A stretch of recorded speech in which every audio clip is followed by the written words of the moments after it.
Ano? Buhay si Ibarra? Hindi kaya'y siya ay si Simon?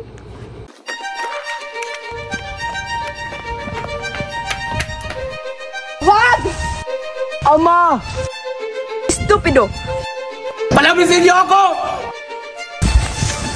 Paolo!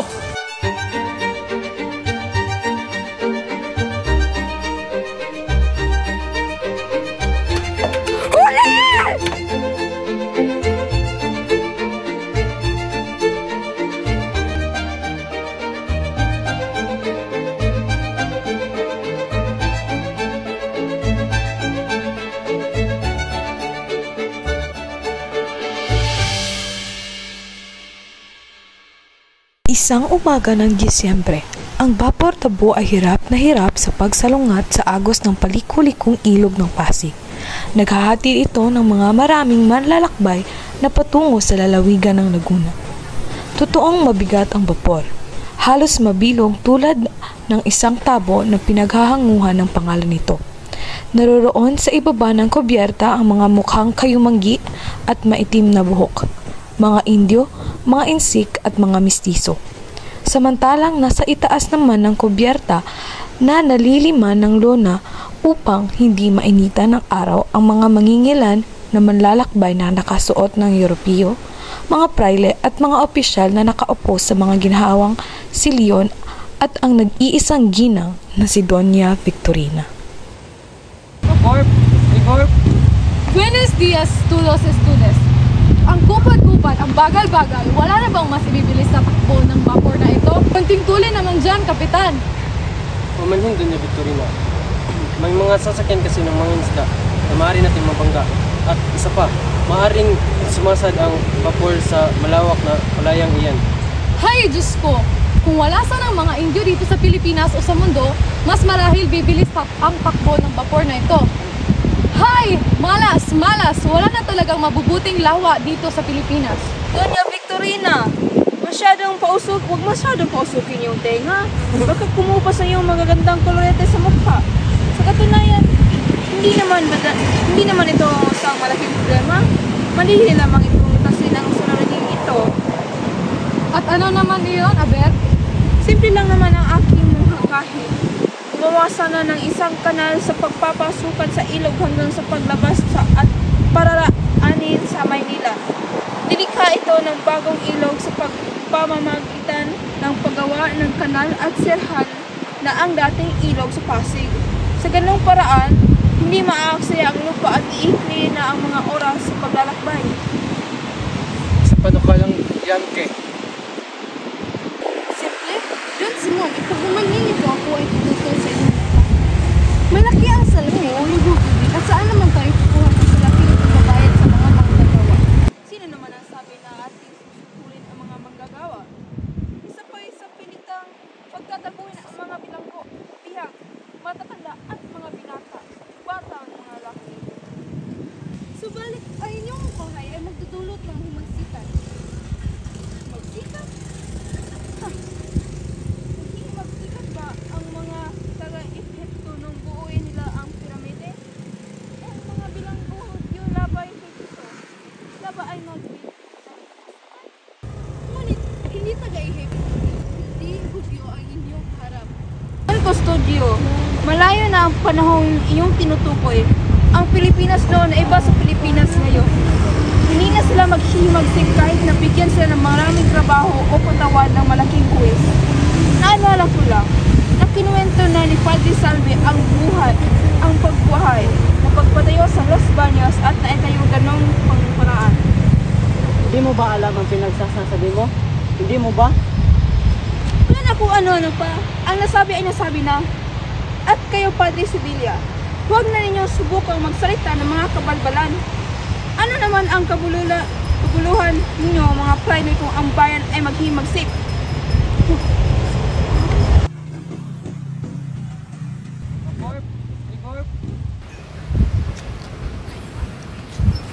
Padre Florentino, mabuti naman at pinaklan mo ang paanyaya ni Kapitan at pumanhik ka rito. Akala namin ayaw mo kami makasama. Hindi naman sa ganun, Padre.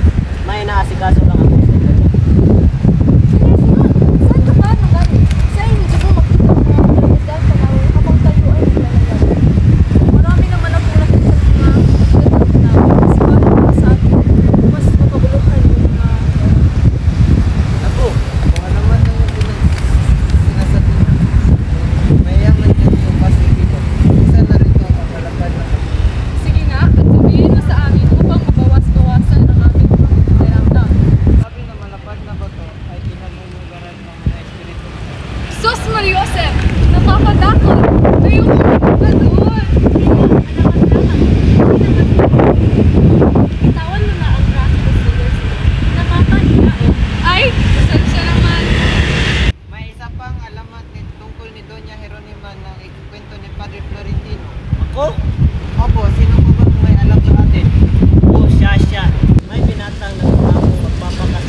ginagawa ng mismo ng Yuni na pagpalamutian ng bata. At ano naman ang nangyari kay Doña Jeronima? Doon siya nanirahan, namatay at inilibing. May nagsasabi raw na siya raw ay isang diwata ng Yuni. Dahil maraming tao ang nakakita sa kanya ng agis sa pila na ginagamit sa biting.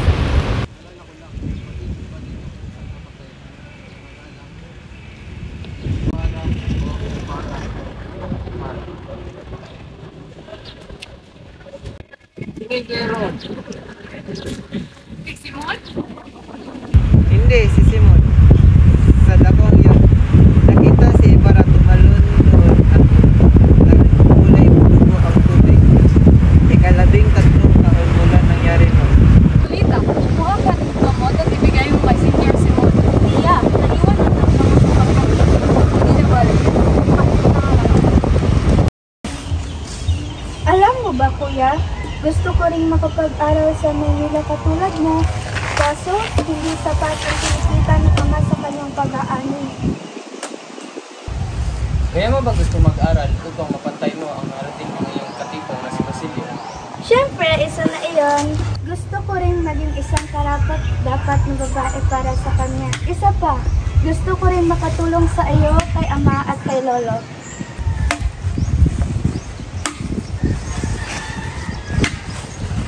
Magandang umaga mga anak.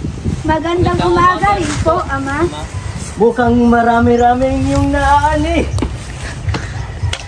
Oo nga, Ama. Paniguradong malaki ang iyong kikitain kapag iyan ay iyong binenta sa merkado. Marami nga, ini subalit. Anong nasa iyong isipan, anak? Marami nga ini subalit. Napakalaking buwis naman ang isiningil ng praile sa akin. Ipapalagay na lamang na malaki ang buwaya at tumating ang iyong kamag-anak nito upang lamunin ang iyong pinaghirapan. Pero ama, sila'y sumusobra na. Kailangan ko ring pangalagaan ang pinaghirapan ko. Anak, magtimpik ka na. Walang mapapala kung lalabanin mo sila. Magandang araw, Telesforo. Anong maganda sa araw? Ano ba ang kailangan nyo? Naparito kami noon upang singilin ang iyong buwis. Ang iyong buwis ay 200 piso. 200 piso? Napakalaki naman iyon. Magmamayari, may katibayan ba kayo? Ipakita nyo sa akin ngayon din. May katibayan kami. Nasaan? Ipakita ninyo. Hindi mo kailangan makita. Basta magbayad ka na lamang ng iyong buwis. Sinanahon lamang po tayo. Ako na lamang po ang magbabayad ng buwis. Huwag kang makialam, Juliana. Di ako mamubayan ng buwis hanggat wala silang katibayan. Estupido! Kunin ang anak na lalaki at gawing sundalo. Huwag! Huwag ang aking ama! Huli! Sinasabi ko sa iyo, Telesforo, huwag mo kaming kakalabanin. Kung gusto mo pang mabawi ang iyong anak, sundin mo ang aming ipinag-uutos. Ama, paano si Kuya? Huwag kang mag-alala, Huli. Mababawi natin siya. Ama, Lolo, handa na po ang pagkain. Ayaw kong kumain.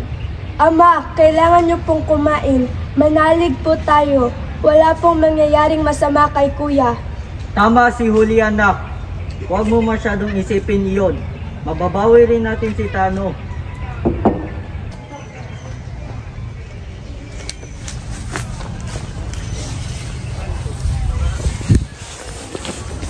Nasaan si Telesforo? Ano ang kailangan niyo sa aking ama? Narito po kami upang siya'y dakpin. Ano? Pero bakit? Huli! Sino yan sila? Walang pero! Anong kasalanan ko sa inyo? Bakit niyo ko hinuli?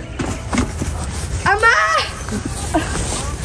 Sa loob ng 2 araw, pag hindi nyo nabayaran ang 5,000, ay pupugoto namin siya ng ulo. Ibalik ninyo sa akin ang aking ama!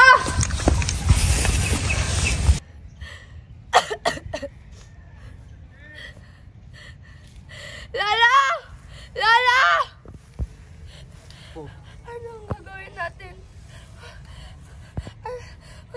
Wala akong ganoong kalaking halaga ng salapi.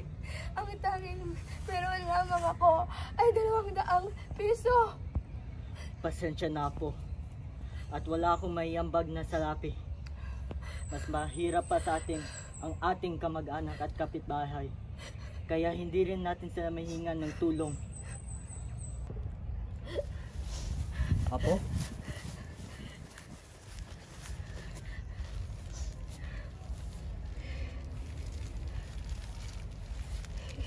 Isasara ko na lamang tong alahas. Ngunit, hindi ko ipagbibili itong agnos na ibinigay ni Basilio.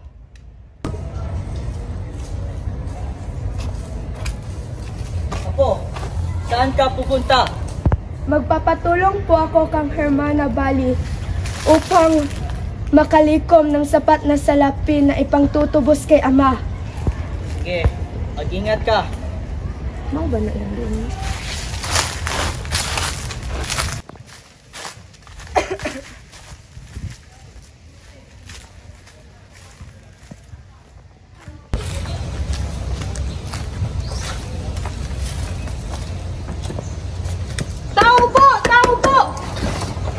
Magandang araw po sa inyo, Hermanang Pensyang.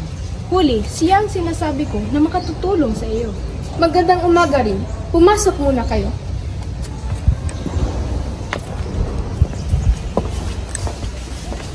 Ano ang kailangan mo?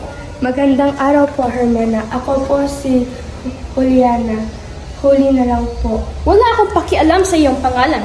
Ang tanong ko, ano ang kailangan mo? Narito po ako upang manghingi na ang kaunting tulong para matubos ko po ang aking ama sa mga tulisan.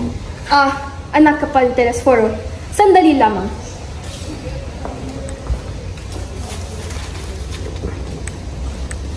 Narito ang salapi. Maraming salamat po. Pangako, babayaran ko po ito agad. Huwag kang mag-alala, Huli. Madali mo lang yang mababayaran. Mababayaran mo lamang yan kapag pumayat kang maging alila at utusan sa aking pamamahay. Ganoon po ba? Ngunit matanda na po ang aking ingkong. Kaya... Sige, madali na naman akong kausap. Akin na ang salapi kung hindi ka pumapayag. Payag po si Huli, Hermanang Pensyang. Sige, magsisimula ka bukas, Huli, sa araw ng Pasko. Sige po.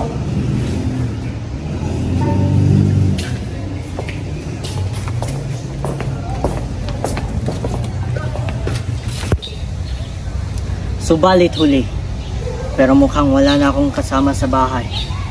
Kung aalis ka, mabuti tumungo na lamang ako sa gubat at hindi na bumalik sa bayan. Pero Lolo, ito na lamang ang paraan upang mabawi natin si Ama at si Tanong. Payagan niyo na ako pakiusap. Kapag kaunti lamang ang oras na maninilbihan ako kang Hermana Pensyang at babalik din ako agad. Parang awa niyo na. Payagan niyo na ako. Apo, mahal na mahal kita, Apo. Maraming salamat po.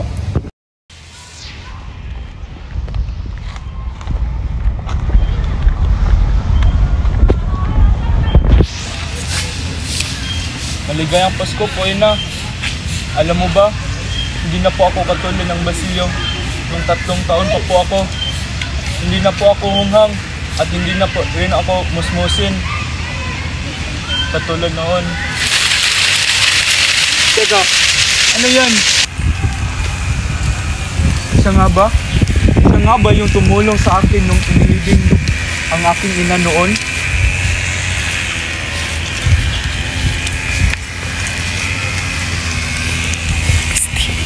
Huwag po kayong matakot. Sino ka ba? Ano naman ang gagawin nyo? Mapaapi lang kayo sa Espanyol? Mapakailalim? Gagaya lang tayo ng mga Pinoy na inaapi nila. Maghiganti tayo. Hindi mabubuhay ang aking ina at kapatid sa paghihiganti. Ano ang mapapala ko kung ipaghiganti ko pa sila? Hindi sa lahat ng pagkakataon ay maamo ang isang tao. Walang magpaapi kung walang mang-aapi. Katulad mo rin ako noon. Ngunit tingnan mo anong sinapit ko. ililigpit ko rin inila ang sandaling naari kong nang iligpit. Tulungan po kita, Senyor, sa lahat ng pamaraan maliban lamang sa inyong iniisip. Lubhang delikado po ito. Ang gusto ko lamang ay mabuhay at mapayapa at tahimik. Sa una mo lang yan masasabi, Basilio. Subalit kapag naranasan mo na ang lahat ng aking naranasan, ay babalik at babalik ka rin sa akin. Kung sakali bang magbago ang isip, hanapin mo lamang ako sa tirahan sa eskolta. Aalis na po ako, Senyor. Paumanis po ulit. En el nombre del Padre y del Hijo y del Espíritu Santo. Amén. En el nombre del Padre y del Espíritu Amén. Ano ba yan, Huli? Yung mag-antanda ay hindi ka marunong? Pasensya na po. Pasensya, ulitin mo ng mabilis ang sasabihin ko. En el nombre del Padre y del Hijo y del Espíritu Santo. En el nombre del Padre, del Hijo, del Espíritu Santo. Ay nako, nakakailang ulit na tayo ha? Pasensya na po, Hermana. Hindi po kasi yan naituro sa amin ng aking ama noong mga bata pa po kami. Ayan, kahit puro kamalas na ang dumarating sa inyong pamilya, ay dahil hindi kayo tinuro ang magdasal. Makasalanan ng inyong pamilya, mga walang pananalig sa Diyos. Mabuti na lamang at kinuha ng mga tuhisan si Tales upang matuto kayo sa inyong mga kasalanan. Paumanhin po ulit, Hermana. Pangako po, mag-aaral na po ako sa pagdarasal. Aba, dapat lang. Hermana, maaari ko po bang bisitahin ang aking ingkong? Kaawa-awa po kasi siya doon. Siya lang po mag-isa, kahit kaunting oras lamang po. Tigil-tigilan mo ako sa mga pasakali mo. Ang tangi mo lang gagawin ay mag-aral ng pagdarasal at paglingkuran ako. Pero ano po kasi? Hermana Pencha, may balita ako. Kay aga-aga, ano naman iyon?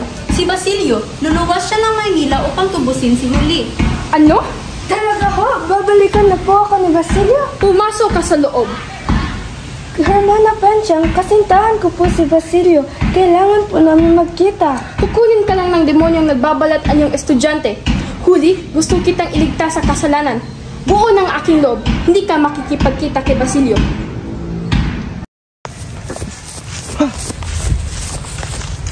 Ama! Huli! Nasaan na kayo?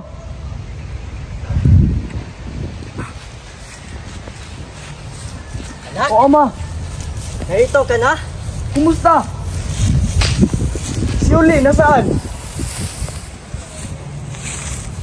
Wala na si Huli, anak. Ano? Naglingkod siya kang Hermana Penchang upang mabayaran ang pantubos mo. Bakit siya pa? Siya pa ang nabayad ng aking mga nagawa, ama.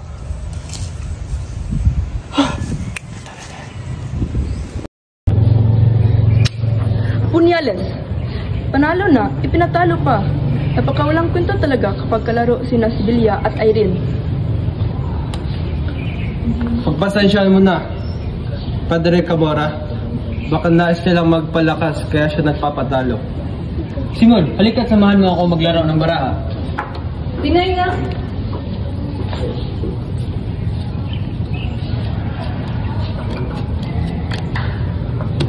Tutal, kalahating oras pa bago magtanghalian. Kaya pag-usapan muna natin ang kailangan pagdedesisyonan. Ang pagbubukas ng akademya ng wikang Kastila ang kahilingan ito ng mga kabataan. Tututol ako dyan sa'yo, Padre. Maging ako man ay sang-ayon sa pagpatayo ng ganyang klaseng paaralan. Walang karapatang matuto ng wikang Kastila ang mga Indio. Kapag natutunan nila ang ating wika, mangitwiran sila at magiging kalaban ng Diyos at pamahalaan. Maaaring mapahiya ang mga prayle. At sa ating pagbagsak, maaaring pamahalaan naman ang susunod. Kailangan na natin mamulitika at ibigay ang kanilang kailangan. Tingnan nyo, mas marami sila kaysa sa atin. Nag-iisip ka ba? Ha? Hindi dapat ipatayo ang paaralang yan. Tahimik! Hindi ba ninyo alam na narito pa ako? Mga estupido! Oy nakabusangot ka na naman dyan. Yung uso mo, sumasaya na sa lupa. Ano ba kung gano'n? Ito naman, nagbibiro lang. Ano nga pala yung tinuro kahapon? Wala, tungkol lang sa salamin. At kailan ka ba magkakaroon ng interes sa pag-aaral? Ano namang akala mo sa akin? Bulas to? Pero totoo nga, bulas lang talaga ako. Juanito, Padre, meron ba tayong pasok ngayon? Himala, kasama mo yun Sino nga ba yun? Yun si... Anong ulit pangalan mo? Placido. Placido Benitente. Ayun, si Placido. Di ka kasi tinatanong ng ating guro kaya hindi ka namin masyadong kilala. O siya, mauuna na ako. Diyan lang kaya. And is... Sino yan pumasok sa klase ko? Lakas ng loob mong pumasok sa klase ko, ha? Ano yung pangalan? Placido.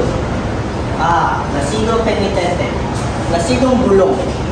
15 ulit na hindi pumapasok sa klase. Teka, Padre. 4 na beses lang naman ako lumiban sa inyong klase, ah. Ba't naman ganun karami? Huwag ka nang magdahilan! Tama si Pelaez. Huwag ka nang gumawa pang maraming pasubali. Dahil dyan, mamarkaan kitang lipad sa klase. Idilagyan mo, kahit ilang marka pa ang gusto mo. Total, wala naman ako natutunan dito, kundi panlalait. Bastos ka! Layas! Layas sa klase ko! Hindi mo yan kailangan sabihin. Kita ko na maalis.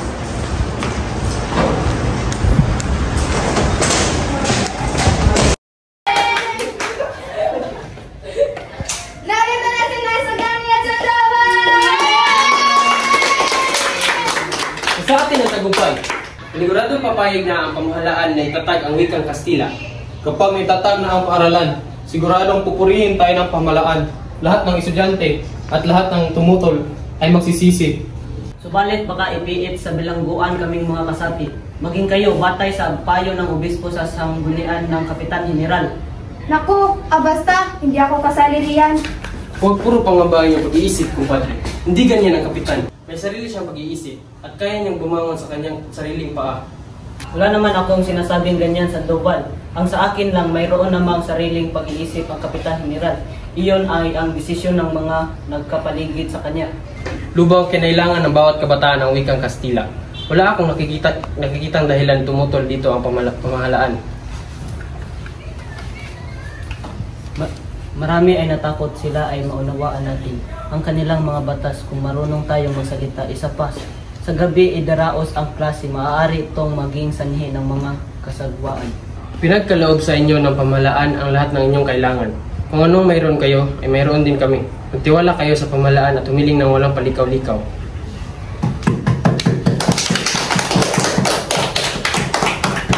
Paano kung sa lahat ng mga ito ay ipagkait pa rin sa ating Kapitan General ang ating kahilingan? Ngayon, hindi rin nasayang ang inyong pagsisikap. Ibinunyag ninyo ang pamahalaan ay hunyango at nagbabalat kayo lamang. Maging ako, kahit isa akong Espanyol, ay makikiisa sa mga Pilipino sapagkat hindi karapat-dapat ang isang pamahalaang tutol sa ikaunlad ng kanyang nasasakupan.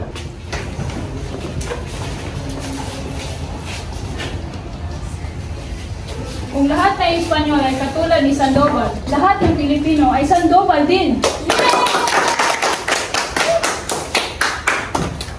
Sabi mo lang iyan dahil ikaw ay Kastila.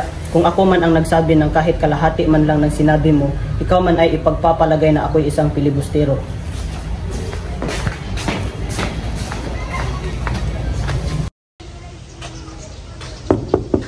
Loy!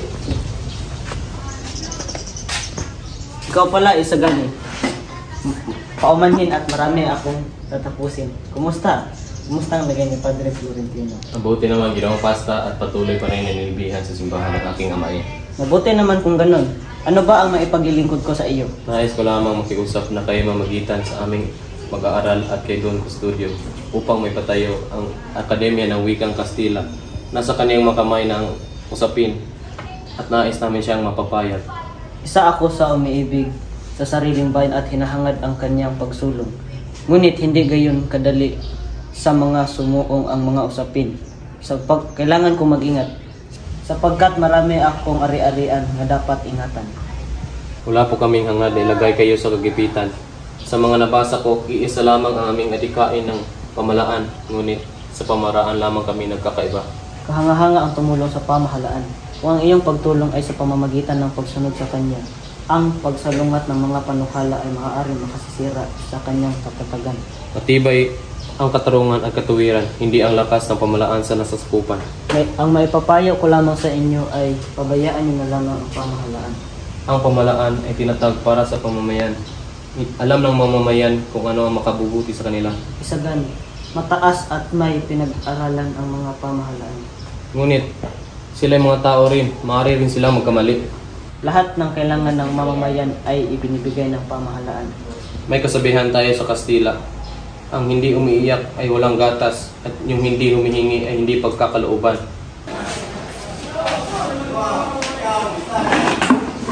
Kahit hindi naman natin hinihingi ay kanilang ibinibigay. Ang paghihingi sa pamahalaan ay paraan ng pagmumukha sa kanila na sila ay nagkukulang sa tungkulin. Balit ang bayang galit sa pamahalaan ay walang ibang hiling kundi magbitiw sa tungkulin ang namamahala. Mapanganib ang sinasabi mo, Batang Binata. Hayaan na ninyo sa pamahalaan ang ganyang mga bagay. Marunong kayo ng wikang Kastila, gayon pa man hindi ako Kastila. Tandaan mo, kung sino man ang nais matuto ay matututo. Nag-aaral ka ng medisina, di ba? Magtapos kayo, mag-asawa ng isang mayaman at madasaling dalaga. At tupagin nyo na lamang ang panggagamot at hindi ang pakikialam sa mga bagay na kinalaman ay bayan. Makikita nyo pag kayo'y nagkaroon ng uban tulad nito ay pasasalamatan nyo ako. Kapag ako'y nagkaroon ng uban na tulad nito at alahanin ang aking nakaraan at wala man lang akong nakita o nagawa para sa iba at sa bayan, bawat uban ay magsisilbing tinik sa akin, hindi ko ito ikakupuri, bagkus akin itong ikinahihiya. Paumanhin Ginoong Pasta, ako'y aalis na.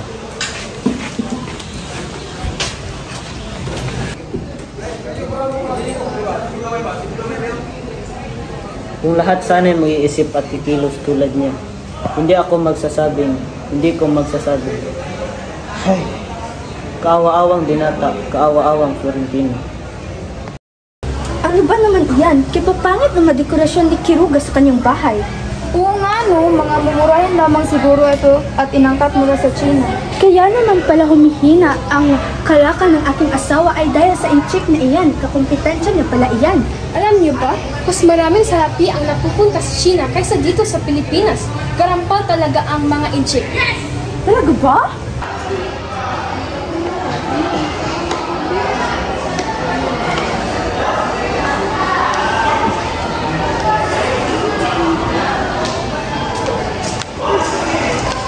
Don Simon, may malaki akong problema. Ganito ka lang sa aking sigurus.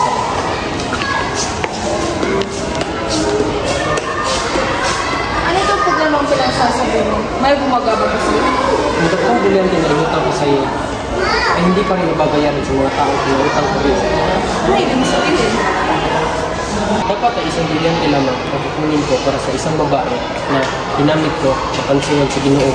Kailangan ko sa kalakalan. Noong 3 ang kanyang kinuha, wala na akong magawa. Hanggang ngayon ay hindi na ko rin binayaran. So, niloko kayo. Subalit ngayon, 9,000 na yung utang sa atin. Huwag kayong magalala. Gawin natin yung 7,000.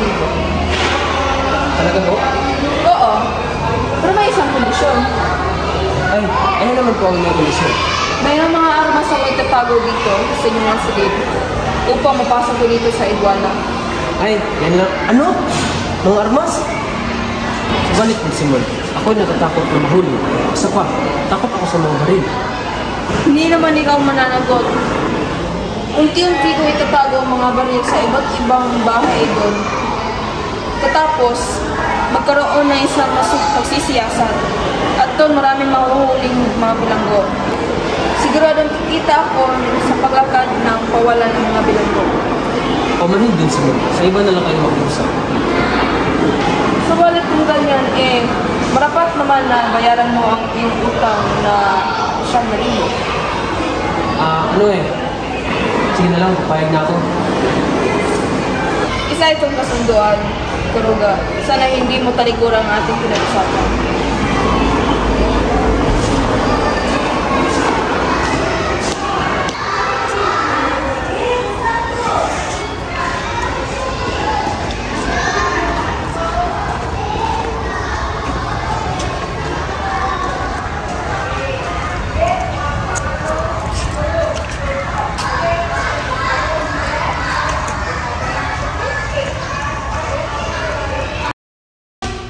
Mahal ko!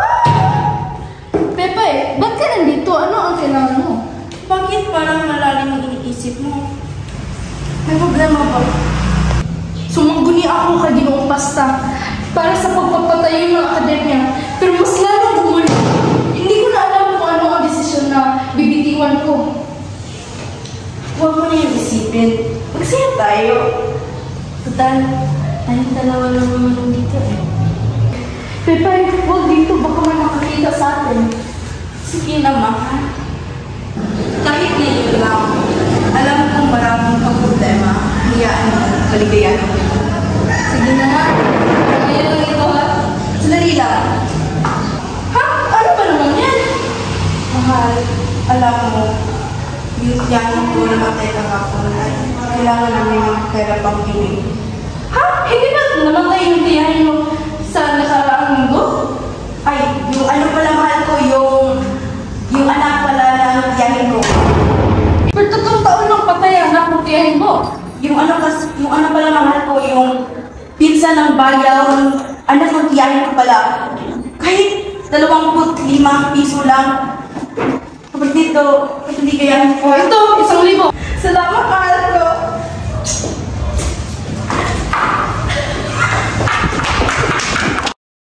Parang awa niyo naman po.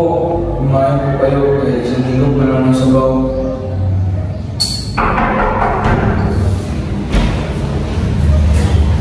Senior Simon, kayo po pala. Kumusta ka ang may sakit? Ito, ngayon na lang kanyang patid. Ang puso at puso. Ayaw na rin niyang kumain. Kaawa-awa. Kumusta na ang kanyang kalagayan sa kanyang kalusugan? Nakalata na nalasa ng kanyang buong katawan. Maaari na siyang mamatay at anumang oras. Gaya ng Pilipinas? Ilang araw na rin yung hindi nakakita ng ilaw. Umiiyak at minumura ako. Gaya ng kumarahan ito eh. Sino ka? Hindi na tayo pwede ma-aksaya ng oras. Hindi naman pinabasa ito pero nagpapinigay sa'yo para kang walang malasakit sa iyong bayan. Pero senyor, Walang pero. Ilang oras na masimulan ang hipagsigal, hindi nila malilimutan. Narito ako upang handog iyo ang kamatayan o ang ating kabukasan. kamatayan o kinabukasan? O siya ba? Narito ako para iligtas tayo sa nakaraang nagdadagdag sa atin. Ano naman kailangan kong gawin? Ako ang namumuno sa himagsigal nito. Ikaw, doon ka sa Sanaga na upang iyong maligtas ang isang taong palapit sa amin ni Don Jago, si Maria Clara. Ibig ko siya iligtas at isa lang himagsigal na ang makaligtas sa kanya. Huli na! Patay na si Maria Clara. Sakis. Patay na siya. Sinungaling! Siya sinungaling na tao! Ilang araw na may sakit si Maria Clara. Ako'y dumadala sa kumbento upang makibalita. Ito ang sulat galing kay Padre Edwin para galing kay Kapitan Chago. Ilang araw siya umiiyak sa litrato ni Maria Clara at humihingi ng patawad. Malalim na ang gabi at wala pa rin si Paulita. Paano na ako makapahingi ng tawad? Paulita, kabutit dumating ka. Akala kong tuluyan mo na akong iiwan. Ikaw, binata, alam mo ba kung nasaan ang aking asawa? Hindi ko po alam. Wala po akong balita. Pag nakita mo ang hudas na yon, sabihin mo sa kanya na magpapatawag ako ng Guardia Civil, buhay man o patay. Kailangan ko siyang makita ngayon din. Sige po, masusunod. May iba tayo. Ano ang tingin mo kay Juanito Pelaez? Ay, Diyos ko, nakaririmarin na pag-uugali. Anong sinabi mo? Ang ibig kong sabihin, magalang, matipuno ang pangangatawan at Panginoon. Tamang-tama ang mga sinabi mo. Halika nga dito, Juanito Pelaez. Dali! Paulita.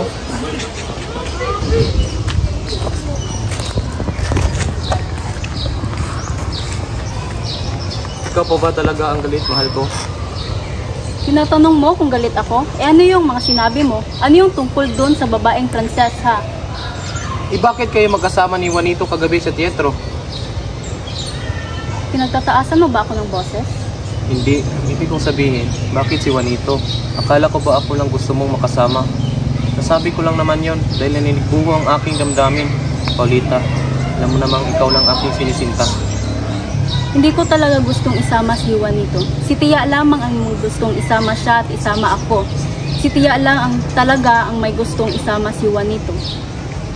Paulita, alam mo namang sa simula pa lamang, ikaw lang aking iniibig at laging tinititigan ang aking mga mata at laging laman ang aking panaginip. Paulita, simula nang tayo magkakilala, ibinuhos ko na lahat ang aking pag-ibig na dati sa bayan ko lamang inilahad. Pagdating ng panahon, nalalaya ang Pilipinas at lilipad na parang lawin sa alapaap, tsaka na natin makakamit ang ating kaligayahan at mga pangarap. Pangarap? Mga pangarap. Sinabi ni Tia Morina na marami raw kayong kaaway. Marami nga kaming kaaway, ngunit pag nariyan ang isang katulad mo, ay mapapadali na lamang ang aming mga adikain. Paano kung wala naman kayong mapapala? Kung wala kaming mapapala, sapat na ay iyong tinig upang ituro ang aking bangkay at sasabihin, ang aking irog ay namatayang lumalaban para sa bayan. Isang karangalan na magkaroon ng isang katipang katulad mo ay sagani. Isa namang paraiso ang makapiling ng isang katulad mo, Paulita. Paulita, ano ba yan? Gabi na, tayo ay uuwi na at baka ikaw ay sipunin. Sandali lamang, Tia. Isagani, masaya akong muli tayong magkasama. Paalam. Hahanap ulit ako ng panahon upang tayo magkausap ulit. Sige, at ako'y aalis na. Ating lapasin ang sandaling ito. Luwalhati kay Don Custodio dahil sa kaniyang katusuhan at pansit sa lupa para sa mga binatang may mabubuting kalooban.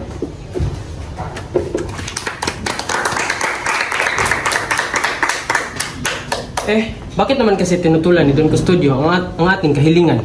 Iwan, sabi ko sa'yo, wala tayong mapapala eh. Tama na yan. Wag na natin yan intindihan eh. Tapos na. Mas mabuti pang magdiwang na lang tayo. Oh, nasaan ba si Juanito? Nagpas oras na siya sa ating pagkikita. Dapat si Basilio na ang ating inimbitahan. Imbes na si Juanito.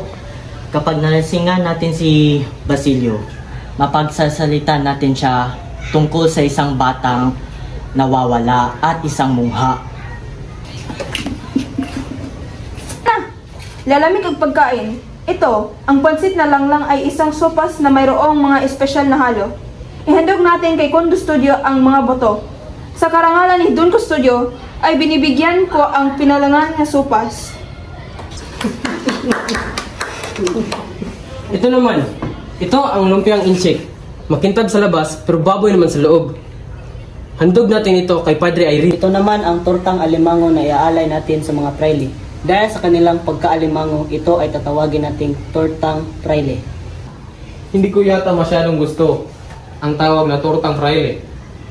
Ito naman ang pansit pisado. Pagkain ng Pilipino, subalit lamang ang incheck ang nagluluto at kumakain. Pero lahat ay nakikinabang sa bayan at sa pamalaan.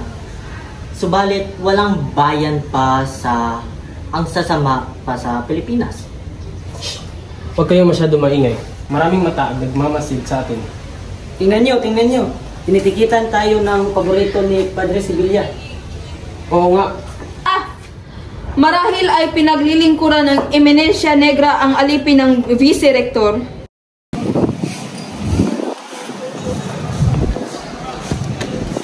Sandoval! Ano ang tungkol dito sa mga paskin, Sandoval? Ikaw, kayo ba ang naglagay ng mga paskin dito? Hindi, pero wala na kaming klase. Natutuwa ka ba sa lagay na iyan? Oo naman. Walang pasok kapag nasa tulungan ka. Walang klase! O Juanito, bakit namumutla ka? Wala akong kinalaman sa akademya. Hindi ako nakikilahok sa samahan. Wala akong kinalaman. Makaraig! Ano yung kakay? Nandito ba si Makaraig? Ano lang?